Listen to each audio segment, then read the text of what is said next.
Hello.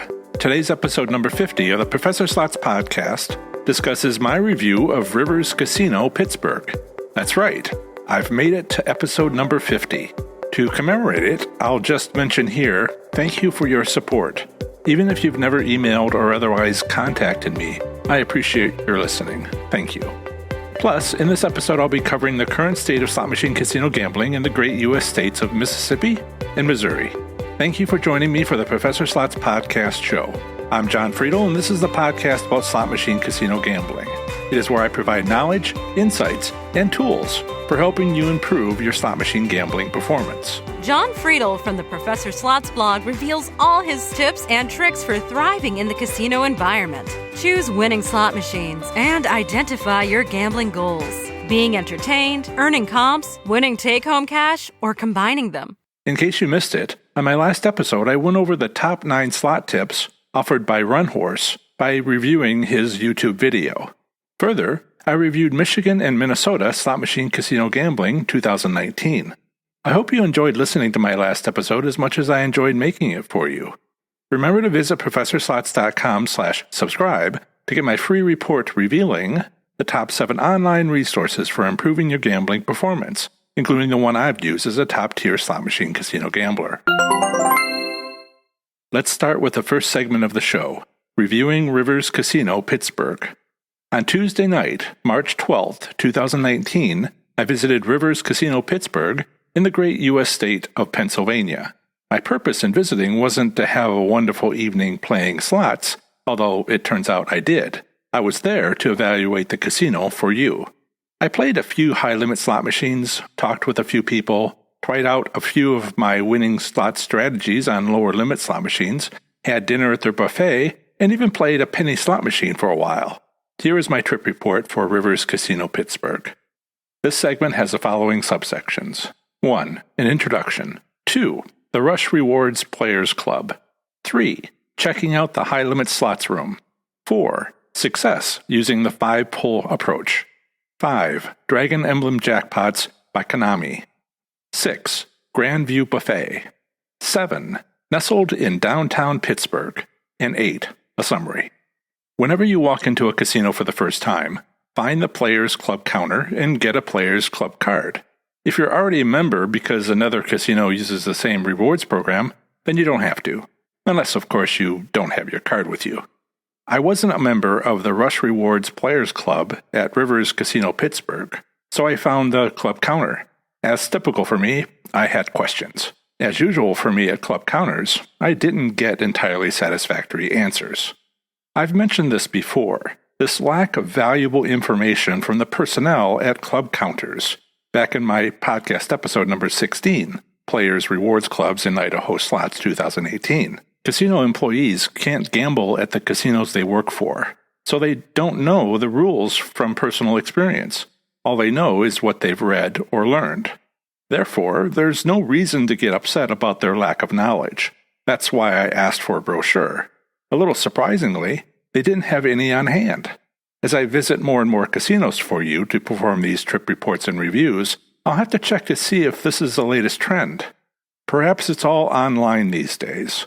I've since checked the casino website where I found a link to Rush Rewards under the Casino tab for Rivers. All the rules are there, as far as they go. As usual, they highlight the number of points needed for each tier level. They are Rush Gold for less than 25,000 base points, Preferred Blue between 25,000 and 100,000 base points, and Signature Black, their top tier level, for more than 100,000 base points. The perks for each tier level are somewhat generic. Also, as usual, I found an essential piece of information is missing. How much do I need to spend to earn 1 base point? That information is nowhere on the page. Why not? My best understanding is this. How many points earned is very much a mystery for table game players. For slots players, it's simple. In slots play, money spent equals points earned. Not so for table game players. For them, their rate, as they call it, is based on how much they bet as well as how long they sit at a table and play. Sometimes it even depends on how much they tip their dealers. For slots players, as I mentioned, it's simple. Having been to Rivers Casino myself, I can tell you that $1 spent equals 1 base point earned. That's pretty good. Combined with the relatively low number of points for each tier, this is a decent rate. For total rewards, now called Caesar's Rewards, I labored under a 1 point earned for every $5 spent rate for years and could reach their top tier only after earning 150,000 points. Put another way, I had to continuously cycle my bankroll at Caesar's Entertainment properties until I had spent $750,000. I did this for 2 years in a row while playing only slots, back when I earned my way to the so-called 7 stars tier level. With the rewards system at Rivers Casino, I'd have to cycle my bankroll until I'd only spent $100,000 before reaching their club's top tier. It's nice to know what your target is if your gambling goal is to earn complimentary gifts. Now, all we need is to find a winning slot strategy that works at this casino. The second thing I chose to do at the casino was to find the high-limit slots room. In part, this was because when I'm gambling for myself and not you, I'm entirely a high-limit slots player. I might test winning strategies on lower limits machines, but my personal intent is to play high-limit slots when using those proven techniques. Nothing too crazy, though. Just 2-credit or 3-credit $5 denomination machines. None of those $100 denomination slot machines for me. Not usually, I mean. It can happen, but only if it makes sense to do so. But I was visiting and evaluating this casino for you. Still, I attended the high-limit slot machine area because I learned something about the quality of a casino from all the time I've spent in high-limit slot rooms elsewhere. And I have to say, I liked the look of theirs. It was clean and walled off. It had around 100 slot machines and had a counter staffed with 2 slot attendants and a floor manager. These are all good signs. Perhaps you don't know this, but casinos are rather miserly with their money. Oh, you do know that one? You can bet that casinos have 3 staff members in the high-limit room because they're needed. And they're needed for only one thing, which is to pay out taxable jackpots. Excellent. I felt encouraged by all this goodness, so didn't immediately leave the high-limits room. I'd only planned to spend $200 during this visit to Rivers Casino, but probably only needed half of that to perform the casino evaluation. So I spent $100 in this high-limit slots room. I spread it around, though. I couldn't resist playing a Wheel of Fortune slot machine, which was also a 5 times play machine. One machine with both of my favorite games? I made 5 bets, spending $25 in total without winning anything. Oh well. I next tried 3 high-limit slot machines, showing a winning real combination, spending $25 on each. What I was doing was testing my winning slot strategy 6, described in podcast episode 35, High-Limit Slots Tricks and Northern Mariana Islands, Ohio, and Oklahoma Slots, 2018. Hello, I'm breaking in with some commentary here. I'm trying something new where I'm using a sound that will tell you if you're hearing commentary which won't be found anywhere else. The first sound where I begin the commentary is this one. The second sound where I end the commentary is this sound. I'll check later to see if this kind of works well or not. There may be some adjustments, but I wanted to let you know what you're hearing on this episode. Thanks. Long story short, it didn't work. Not for me, on this trip, with less than $100 to spend in that high-limit slots room. So let's take a breath for a moment and think about all we've learned so far. 1.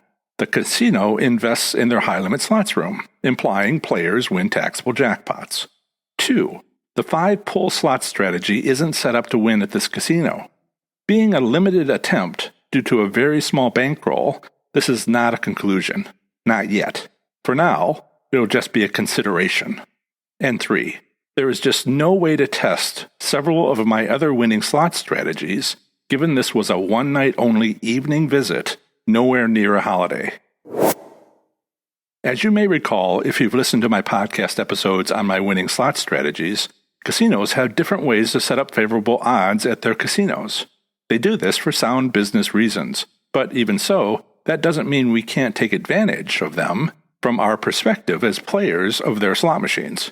If the day before, Monday, March 11th, had been a holiday, I would have visited the casino very early the next morning, perhaps between 4 and 5 a.m. If Tuesday had been a holiday, what holiday ever falls on a Tuesday? Christmas and New Year's? I would have visited the next morning instead. Further, casinos don't typically have special events on Mondays. Frankly, I've always considered Mondays to be the slowest day of the week at a casino. I deliberately chose to visit on a Tuesday because I'd already sorted through my slot strategies and considered the days I'd be staying in Pittsburgh for other reasons. To be clear, I was in Pittsburgh for 4 days, arriving Monday and leaving late Thursday. This travel was a work trip for my day job, but my evenings were my own to do with as I pleased. My hardest decision was whether to visit Meadowlands or Rivers. I decided to visit Rivers because I had talked with a bartender at dinner the night before, and he also worked part-time as a poker dealer at Rivers. His name was Jake. Hey, Jake. Anyway, Jake had a few positive things to say about working at Rivers, which got me to thinking if the casino treated their employees well, then maybe they handled players well. These things often go hand in hand, you know. So that's how I ended up at Rivers instead of Meadowlands. Next time I'm in Pittsburgh, I'll again have to decide which casino to visit. Should I visit Meadowlands for you to provide a trip report? Or should I use what I learned from this trip, no spoilers, and visit Rivers to win at high-limit slots for myself? Let me know what you think. Wait, I think I already know. Both, right? After leaving the high-limit slots room, I entered part of the casino which has quarter slot machines. If you've ever been to Rivers Casino, the area I'm talking about is just outside of the walled area of the high-limit slots room. There weren't too many people around. However, I did strike up a conversation with a woman who said it was only her second time at Rivers Casino. She mentioned that her husband was over at the VA hospital, so she had a few hours to spend at the casino. She seemed nice. This is important. She seemed nice. Have you ever talked to anyone you didn't know at the casino or casinos you visit? Are people nice? Honestly, I found it to be rare. She was nice. She treated the visit to the casino in a reasonable way, as something to do while she was waiting. She wasn't a degenerate gambler, or at least didn't seem to be one to me. What she did look like to me was that she was a reasonable person. She reminded me of others I'd spoken with during my trip to Pittsburgh. They all seemed practical and, well, nice. Not naive or goofy, not nerdy or elitist. They seemed to be a bunch of pragmatic, realistic people. This observation is important because the people operating Rivers Casino also live in Pittsburgh. Maybe not the owners, but the management and staff too. The people making day-to-day decisions live in or near Pittsburgh. And although it's no guarantee, it's not unreasonable to think they might even act like someone from the Pittsburgh area. So yeah, maybe they're hardworking, pragmatic, and realistic people too. And most probably they're responsible for setting up how the casino operates. In large part, maybe with some pressures from upper management, they decide how to treat their patrons. And just perhaps, they treat them nice because that seems to be how people are in that area. It was there I decided to test winning strategy 1, only win immediately, as described in my podcast episode number 23, which I often call the 5-pull method. Again, this was a Tuesday evening in a casino around 7 p.m. Few people were around, although it wasn't empty. This low attendance indicates it's a great time to test the 5-pull method. You're looking for a time when the slot machines will have sat idle for a little while. On a busy Friday night, for instance, that doesn't happen. So I walked up to a bank of slot machines. It doesn't matter what games they were. They weren't video slots or progressive slot machines. Well, a few progressive slots were nearby, but trying my slot strategy 2 progressive slot machines wasn't on my to-do list for this trip. Maybe next time.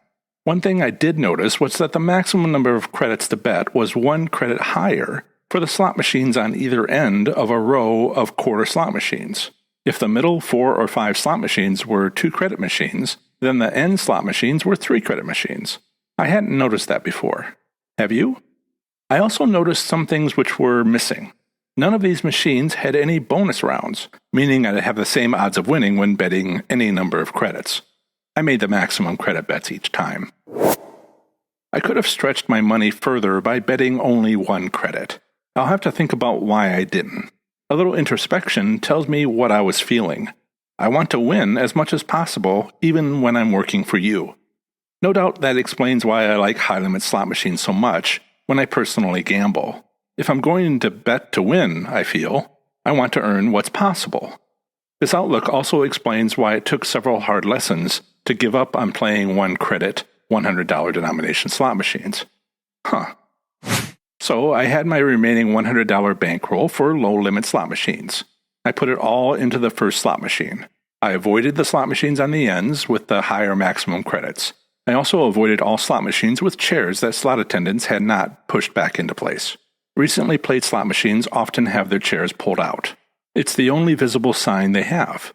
As a reminder, the 5-pull method is to bet on an idle slot machine up to 5 times before switching to another machine. And if any of those 5 bets is a winner, no matter how small, then stop playing that machine and move on. As I described elsewhere, the underlying principle of the 5-pull method is that both new players on any machine as well as long-term idle slot machines are recognized and rewarded. Meaning, the 5-pull method is 2 slot strategies rolled into one approach. Either slot strategy might be in place at a particular casino, but both might also be. By playing only idle machines, I was trying to use both strategies at once. In any case, I took notes of my winnings on each slot machine, but no records for slot machines I didn't win anything on. I won't read them off here, but you can see my 15 wins on my website article for this trip report and review, available via a link in the show notes at professorslots.com/E50. The list is also in the show transcript found there. It's on page 7. After spending the original $100 bankroll, I had $91.60 in total winnings. That's a personal payout return percentage of 91.6%, excluding bets made earlier in the high-limit slots room. Do you see now what I meant about continuously cycling bankrolls? Frankly, a slot machine found using the 5-pull method might have a third slot strategy in place. It might merely have high odds of winning. That's possible. But the 5-pull method doesn't check to see what happens after winning any amount of money. You'd have to play after that first win within 5 pulls to test for that additional slot strategy. No spoilers, but I'll get to that later in this trip report. At this point, having won back almost all my allotted bankroll, now I'm willing to admit that I didn't try enough in the high-limit slots area. We found that one of my winning slot strategies is set up by Rivers Casino to work here. That's great, but what other winning slot strategies might also work? Well, I've yet to find a single casino where all 7 of my winning strategies work at the same time. That doesn't mean we're done learning. Let's see what else appears to work here. I've been to the players' counter, the high-limit slots room, and played a bunch of idle slot machines. What else was there to try? Well, one of the types of reviews I want to start offering is of specific slot machine game themes. That seems to be of interest to you. I certainly have my favorites, so I appreciate if you do as well. However, there's very little connection, if any, between new game themes and winning slots strategies. Whether or not a slot machine is a winner depends upon how the casino has set it up. Other than laziness on the part of the casino, there's no reason a casino would ever set the odds of winning to be identical on side-by-side slot machines, possibly excepting traditionally networked progressive slot machines. And maybe not even then. So I don't have a lot of interest in different game themes because I don't think they matter when it comes to winning.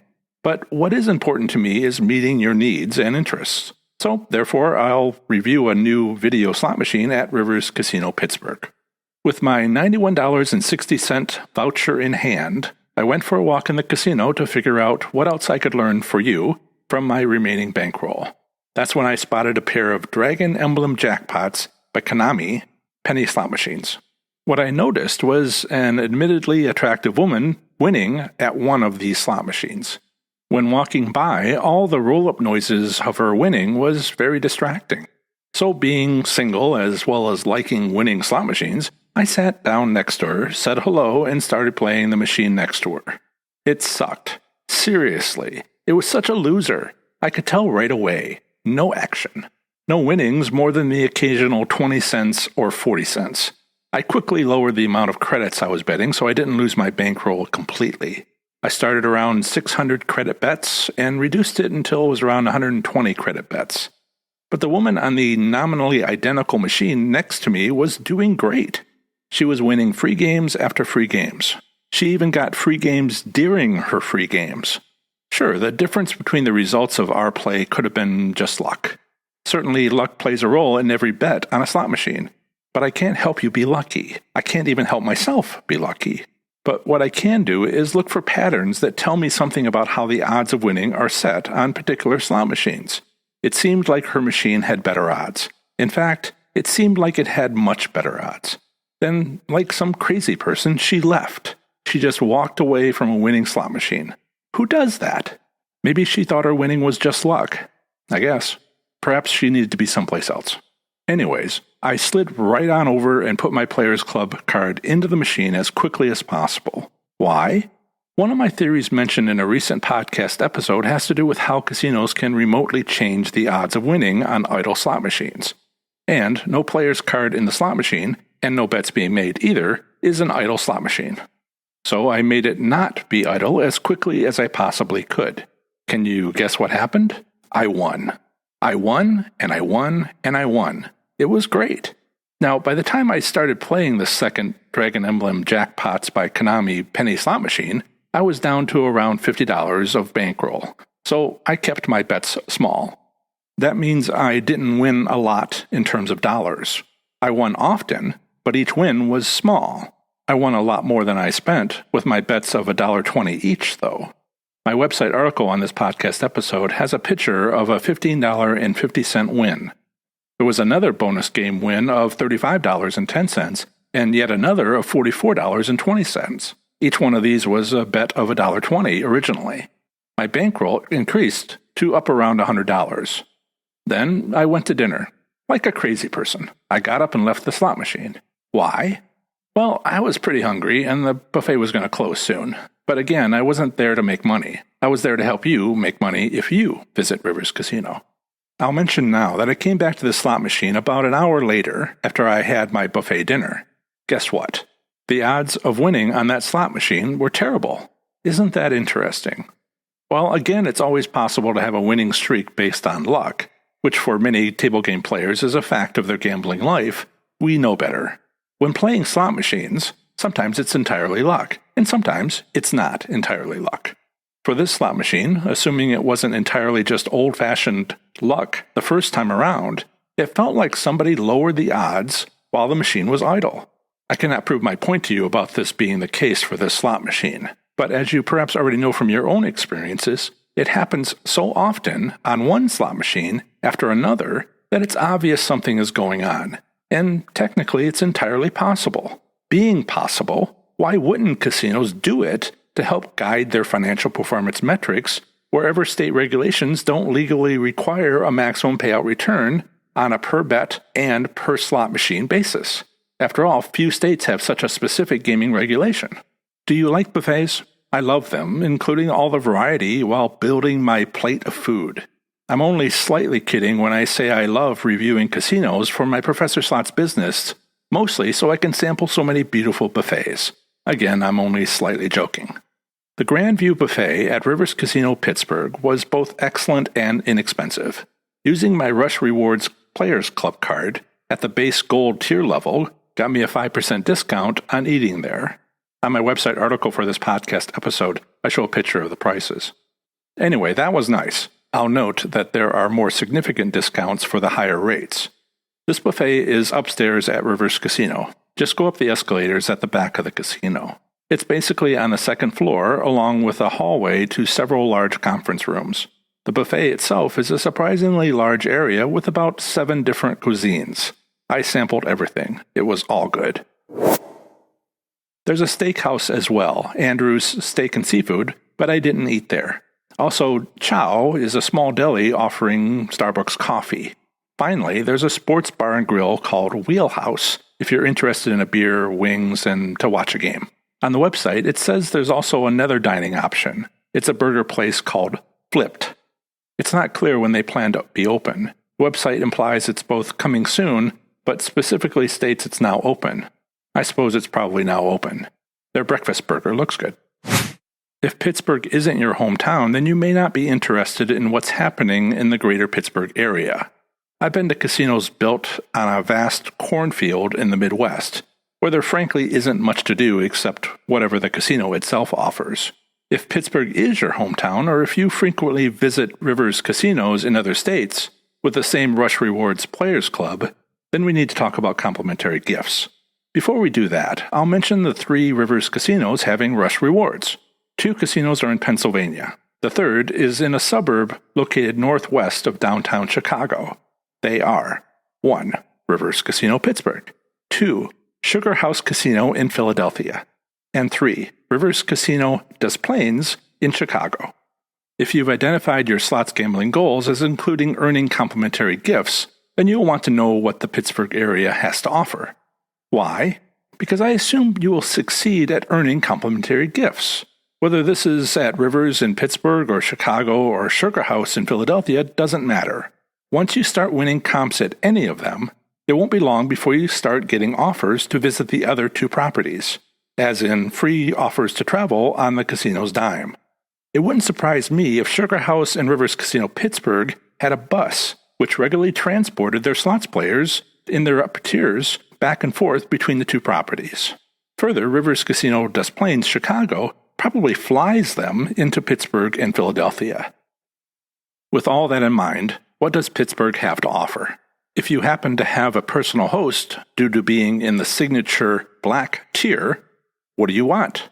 As it happens, I've already described many of the comp possibilities in my podcast episode 29, Winning Slots Strategy 3, Comps and Missouri Slots 2018.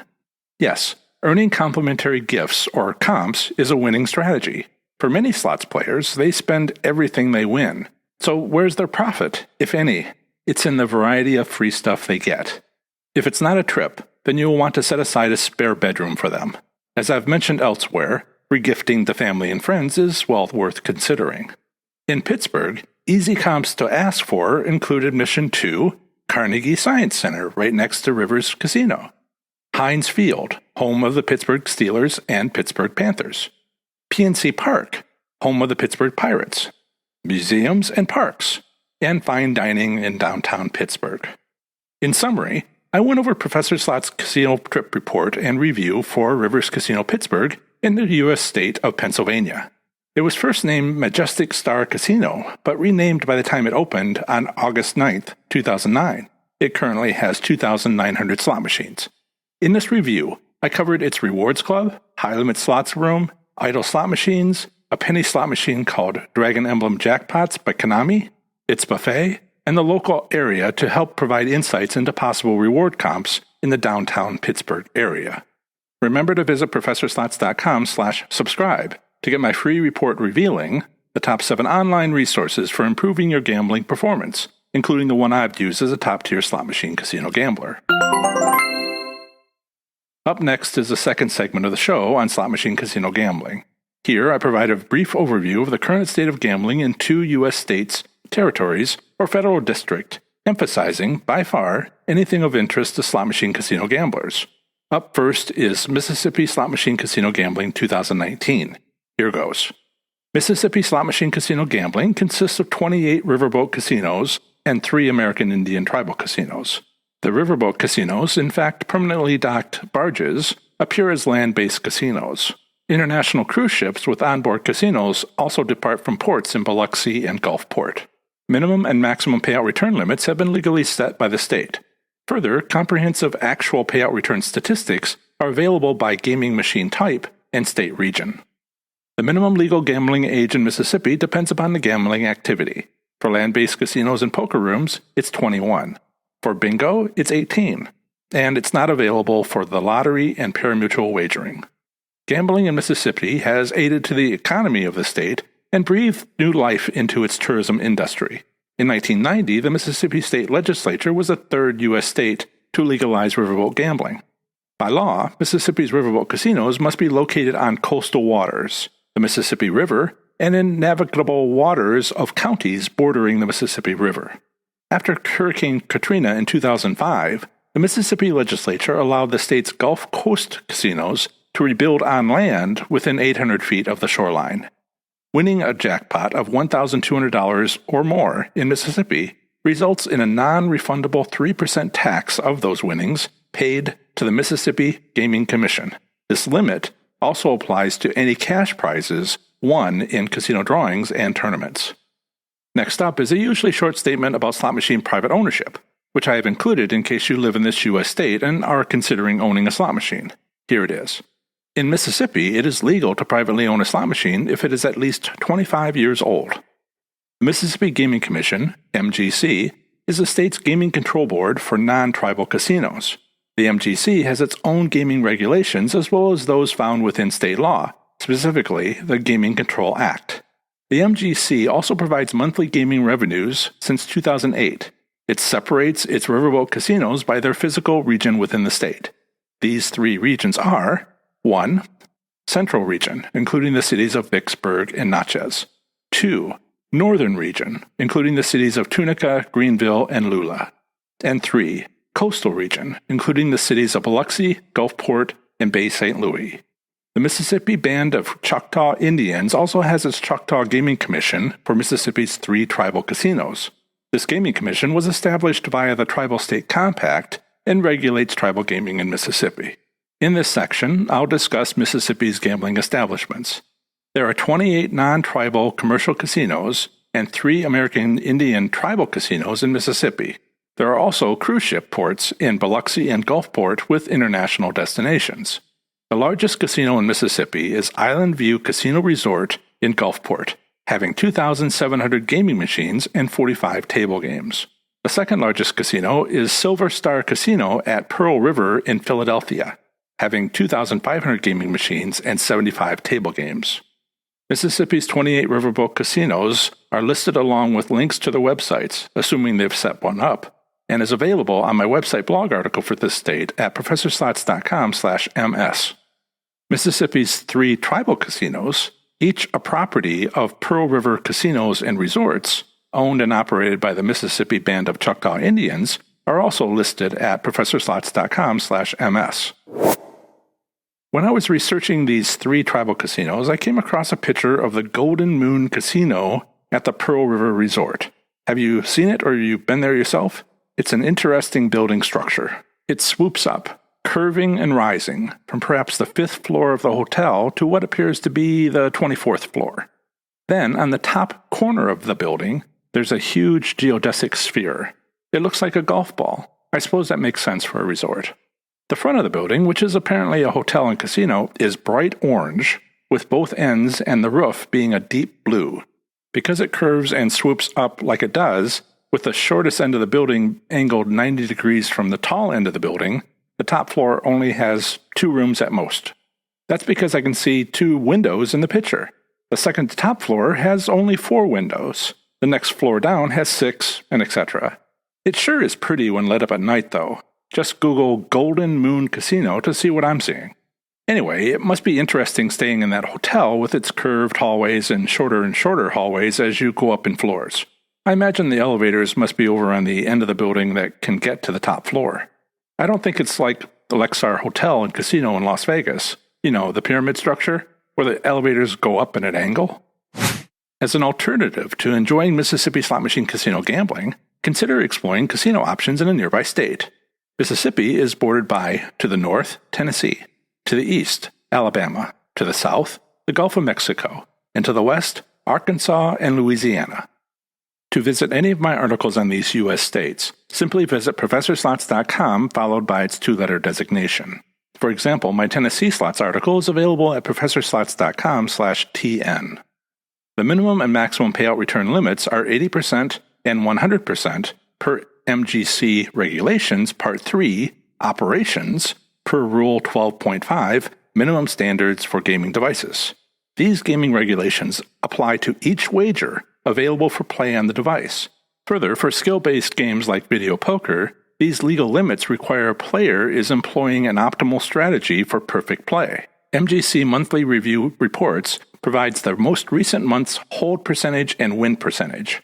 Prior reports is in the website's monthly archives by month since April 2000. The monthly win percentage report provides the win percent for all the casinos in total for each state region, central, coastal, and northern. Further, these state regions offer win percent for each available machine denomination, as well as separate entries for progressive machines also by denomination. For each state region and denomination, the monthly reports combine payout statistics for all electronic gaming machines, including slot machines, video poker machines, and video keno machines. Finally, another monthly report is the Gaming Devices Report, which provides the number of electronic gaming machines available by denomination for each Mississippi non-tribal casino. Once again, progressives versus non-progressive machines are separate. Relative to other U.S. gaming jurisdictions, the payout statistics provided by Mississippi are the most thorough treatment I've seen for payout returns. The Mississippi Band of Choctaw Indians has not established payout return limits via the Tribal State Gaming Compact or its Choctaw Gaming Commission. Further, as is usual with tribal casinos in other states, no actual payout return statistics are publicly available. In summary, Mississippi slot machine casino gambling consists of 28 riverboat casinos, 3 American Indian tribal casinos, and international cruise ships out of ports in Biloxi and Gulfport on the Gulf Coast. Minimum and maximum payout return legal limits for the non-tribal casinos are 80% and 100% respectively. Comprehensive actual payout return statistics are available within 3 state regions and electronic gaming machine denomination. Further, these statistics are separate for progressive versus non-progressive gaming machines.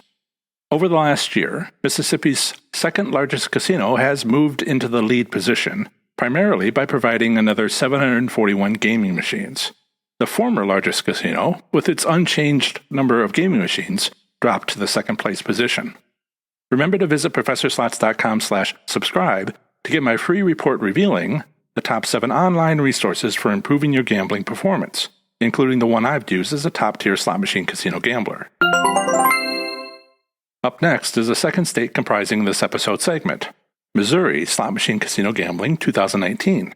Here goes. Missouri slot machine casino gambling consists of 13 riverboat casinos spread across the state. State gaming regulations have established a minimum legal limit for payout returns from gaming devices. Payout return statistics are also publicly available. The minimum legal gambling age in Missouri depends upon the gambling activity. For land-based casinos and poker rooms, it's 21. For bingo, the lottery, and pari-mutuel wagering, it's 18.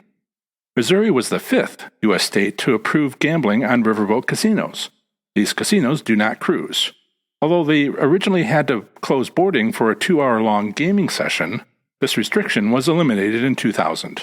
Another original restriction was a $500 loss limit on each gaming session, eliminated in 2008 via a statewide referendum. A $1,200 or more jackpot or cash prize in Missouri results in the casino withholding 4% of the winnings for the Missouri Department of Revenue. However, filing an annual state tax return with Missouri can return some withheld tax depending upon overall aspects of your annual income tax filings. Regarding slot machine private ownership, it is legal in this state if they are at least 30 years old. The Mississippi Gaming Commission is responsible for state gaming regulations. In addition, it has jurisdiction over fantasy sports, bingo, and charitable games. If you are interested in a weekly update on gaming issues, such as news and information as well as the ability to comment, this is available on their state-run Gaming Commission blog. I like the photos there. The photographs shown on the Gaming Commission's blog aren't spectacular. They aren't anything like a great Pinterest recipe photo or carefully crafted Instagram post. They are more like YouTube videos of someone's ordinary day, only they're just photos. Do you know what I mean? The photos show hardworking people getting recognized for their 5-year service reward. Who does that? Sure, I got a 5-year plaque at my day job, but I had to ask for it. There was no presentation, much less a photo taken to be posted online. Other photos recognized slightly uncomfortable-looking people being recognized for staff promotions. Even retirements are shown, like, for example, Bill and his wife Rochelle being presented with flowers and a plaque. Seriously, the blog with its photos shows the human side of a state gaming commission. So yes, I like the photos there. There are 13 riverboat casinos in Missouri. The largest casino in Missouri is Ameristar Casino Hotel, Kansas City, having more than 2,200 gaming machines. The second largest casino is Ameristar Casino Resort, Spa, St. Charles, having more than 2,000 gaming machines. The 13 riverboat casinos in Missouri are listed along with links to their websites, assuming they've set one up, on my website blog article for this state at ProfessorSlots.com/MO. While Missouri has 2 American Indian tribes, neither is a federally recognized tribe. Consequently, there is no tribal state compact in place for allowing Class 3 tribal casinos, and therefore no tribal casinos in Missouri. As an alternative to enjoying Missouri slot machine casino gambling, consider exploring casino options in a nearby state. Missouri is bordered by, to the north, Iowa, to the east, Illinois, to the southeast, Kentucky, to the south, Kansas and Tennessee, to the northwest, Nebraska, and to the west, Kansas and Oklahoma. To visit any of my articles in these U.S. states, simply visit ProfessorSlots.com followed by its two-letter designation. For example, my Iowa Slots article is available at ProfessorSlots.com/IA. I don't usually talk about anything other than topics related to slot machine casino gambling, but perhaps you're interested in the Missouri bingo situation.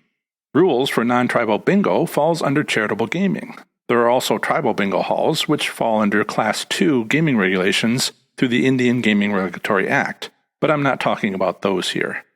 Commercial bingo halls in Missouri were legalized via a state constitutional amendment in 1980, but those laws are, difficult. They're difficult because of restrictions on bingo advertising and prerequisites for bingo volunteers. Apparently there was some concerns about mafia influence or some such thing, but that did not occur. The charitable bingo community in Missouri is hurting because of these restrictions. Frankly, volunteers are scarce at commercial bingo halls, so bingo is struggling in Missouri. Last year, an attempt was made to amend the Missouri Constitution to change the restriction how much experience workers must have before they can run bingo games.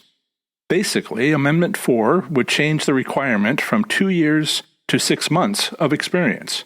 It would also remove the prohibition against advertising the games, which was ruled as unconstitutional by the courts in 1998. Why did this proposed amendment make it all the way to the November 2018 ballot? Why am I mentioning it here? I'm mentioning it here because of the high number of bingo halls in Missouri. In 2006, there were well over 400 bingo halls in the state. Now there are only 224 bingo halls, which is still a lot. So when thinking about Missouri gaming, bingo is a part of that dynamic. So you ask, what happened? Did the amendment pass? It passed. Over 52% of voters approved the constitutional amendment. Missouri state law has established an 80% lower limit for theoretical payout returns on all gambling devices. The state of Missouri reports actual percentage returns for slot machines, but have combined them with those from video poker, video keno, and all other electronic games. Monthly payout return statistics are available at the Missouri Gaming Commission via a link prominently displayed under their I Want To in a section called View Slot Payout Percentages by Location.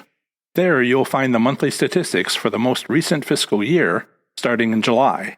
The most recent monthly report available at the time I wrote this episode is October 2018 from fiscal year 2019. Each page provides the statistics for one Missouri riverboat. The last page of each report shows the combined overall statistics for all riverboat casinos in Missouri.